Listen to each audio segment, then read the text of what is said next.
Hello everyone. Previous video में हमने D hybrid cross को डिस्कस किया था, जिसपे एक वर्क रह गया था कि मैंडल ने डी हाइब्रिड क्रॉस के आधार पर एक लॉ प्रस्तावित किया है, एक लॉ बताया जो है लॉ ऑफ इंडिपेंडेंट एफॉर्टमेंट, जिसको आज हम डिस्कस करने वाले हैं इस वीडियो में।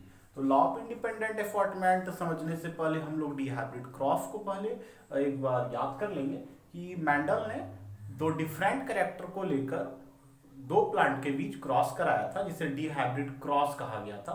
और वहां पे कैरेक्टर था shape of feed and colour of feed. तो सबसे पहले आप लोग अब लॉ ऑफ इंडिपेंडेंट एफॉर्टमेंट का डेफिनेशन लिख लीजिए कि डी हाइब्रिड क्रॉस में दो डिफरेंट कैरेक्टर के आधार पर क्रॉस कराने के कारण किसी एक कैरेक्टर का पेयर ऑफ जीन दूसरे कैरेक्टर के पेयर ऑफ जीन से गैमेटोजेनेसिस के दौरान स्वतंत्र रूप से अलग होता है, जिसे लॉ ऑफ इंडिपेंडेंट एफॉर्टमेंट कहा जाता है। चलिए अब समझते हैं क्या डेफिनेशन बताया आपको। कि देखिए यही था आपका डी हाइब्रिड क्रॉस में दो कैरेक्टर लिया गया था पी प्लांट का, राउंड येलो रिंकलेट ग्रीन। ठीक है, तो राउंड येलो और रिंकलेट ग्रीन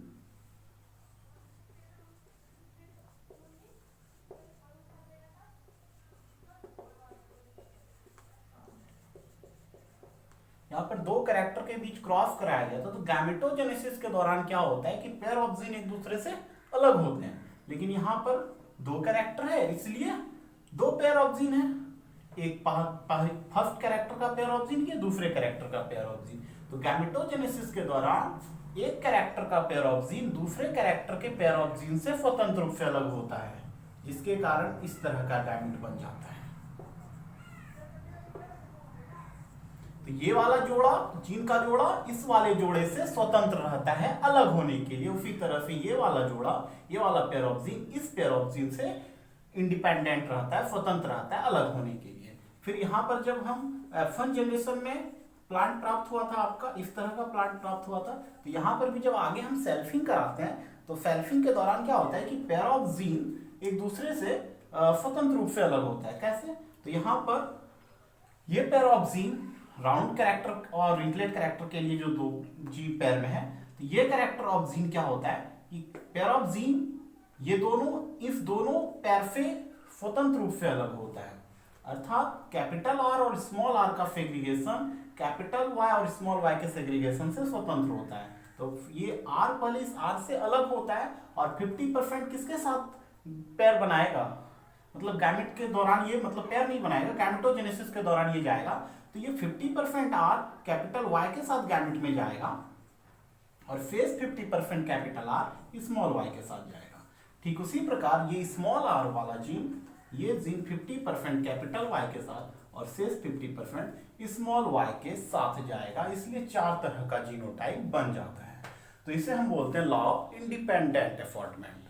तो हम एक बार फिर से इसको रिवाइज कर देते हैं कि दो कैरेक्टर लिए जाने की वजह से एक कैरेक्टर का पेयर ऑफ जीन दूसरे कैरेक्टर के पेयर ऑफ जीन से स्वतंत्र रूप से अलग होता है, जिसे हम क्या बोलते हैं, लॉ ऑफ इंडिपेंडेंट एफॉर्टमेंट बोलते हैं। इसका स्क्रीनशॉट ले सकते हैं। तो देखिए law of inheritance,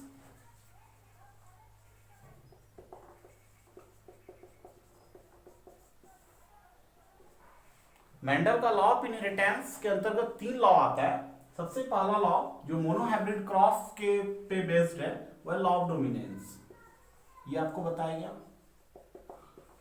law of dominance. दूसरा था लॉ ऑफ सेग्रीगेशन।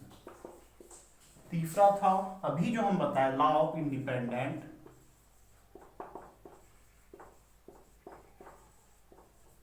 एफॉर्टमेंट।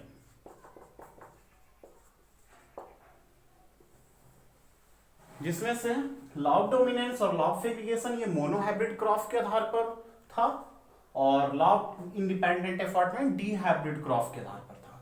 तो यहां से एग्जाम में क्वेश्चन पूछा जाता है कि मैंडल ने मोनोहाइब्रिड क्रॉस के आधार पर कौन कौन सा नियम दिया, तो आपका जवाब होगा लॉ ऑफ डोमिनेंस और लॉ ऑफ सेग्रीगेशन। दूसरा क्वेश्चन होता है कि डी हाइब्रिड क्रॉस के आधार पर मैंडल ने कौन सा नियम बताया, तो लॉ ऑफ इंडिपेंडेंट एफॉर्टमेंट। तो चलिए इनहेरिटेंस ऑफ टू जीन पूरी तरह से कंप्लीट होता है आज की इस वीडियो में, लेकिन हम चाहेंगे कि आप कुछ वर्क कर ले। जितना हम आपको बताया जेनेटिक्स में उससे रिलेटेड कुछ क्वेश्चन हम आपके सामने रखते हैं, उसको आप तैयार रखिएगा। तो सबसे पहला आपका क्वेश्चन होने वाला है मोनोहाइब्रिड क्रॉस। मोनोहाइब्रिड क्रॉस किसे कहते हैं? क्रॉस के साथ रिप्रेजेंट करना है लॉन्ग टाइम क्वेश्चन के आधार पर। दूसरा डिहाइब्रिड क्रॉस,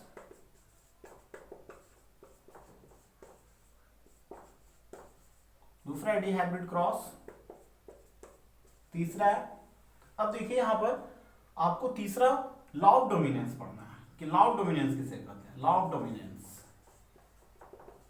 जो यहां पर भी लिखा हुआ है। Next question law of segregation किसे कहते हैं। इसके बाद का क्वेश्चन होने वाला है कि लॉ ऑफ इंडिपेंडेंट असॉर्टमेंट किसे कहा जाता है।